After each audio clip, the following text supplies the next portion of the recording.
আমফানে ত্রাণের দুর্নীতির অভিযোগ, প্রাক্তন তৃণমূল উপপ্রধানকে ঘিরে বিক্ষোভ। ফ্রেজারগঞ্জের বকখালিতে বিক্ষোভ। গ্রামবাসীদের মিথ্যা মামলায় ফাঁসানোর অভিযোগ, অবিলম্বে মামলা প্রত্যাহারের দাবি।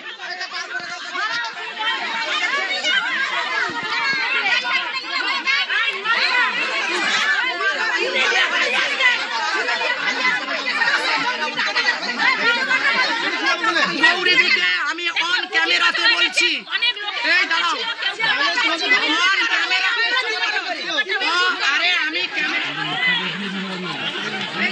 আমাদের নামে তো কেস দিয়েছে, কিন্তু আমরা যে ওই আমফানের সময় যে ওরা তো কিছু কিছু মানুষের নামে ওদের নামেই ঢুকে নিয়েছিল টাকাগুলো।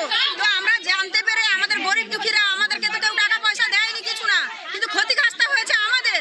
আর ওনারা নিজেদের মধ্যে কি করেছে না, ওইগুলোকে বিলিয়ে নিয়েছে।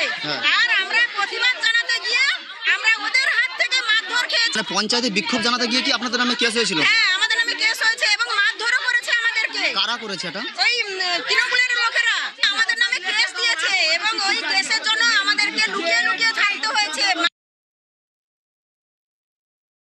পঞ্চায়েতে ওনাদের লোক ডেকে নিয়ে গেছে আমাদেরকে, বলছে যে মিটিং হবে, মিটিং এ গেছি, সেখানে যে পঞ্চায়েত ভাঙা ছিল আমরা জানিনি, ওনা মারধর করে আমাদের নামে কেস ঠুকে দিয়েছে। সেই কেসে আমাদের নাম ছিল, আমরা তো জানিনি। স্বামীর নাম ঠিক আছে, কিন্তু আমার নামটা ভুল আছে। আমি গিয়ে জামিন হয়েছি কাকদি থেকে। তখন কি ঘর ছাড়া ছিলেন আপনি? হ্যাঁ, আমি ঘর ছাড়া ছিলাম, 2 মাস ছিলাম ঘর ছাড়া। কি দাবি? ছোট্ট মেয়ে বলে দুধের বাচ্চা, তখন গিয়ে আমি ঘর ছাড়া হয়েছি। কি দাবি? উপপ্রধানকে ধরে হচ্ছে নীলিমা দাসকে। মানে তৎকালীন উপপ্রধান ছিলেন? হ্যাঁ, উনি কি কোন দলের উপপ্রধান ছিলেন? উনি টিএমসি দলের উপপ্রধান ছিলেন। এখন আপনারা কি চাইছেন? কেস? উনি কেস তুলবে না বলছে, আমাদের কোনো কেস করা নেই।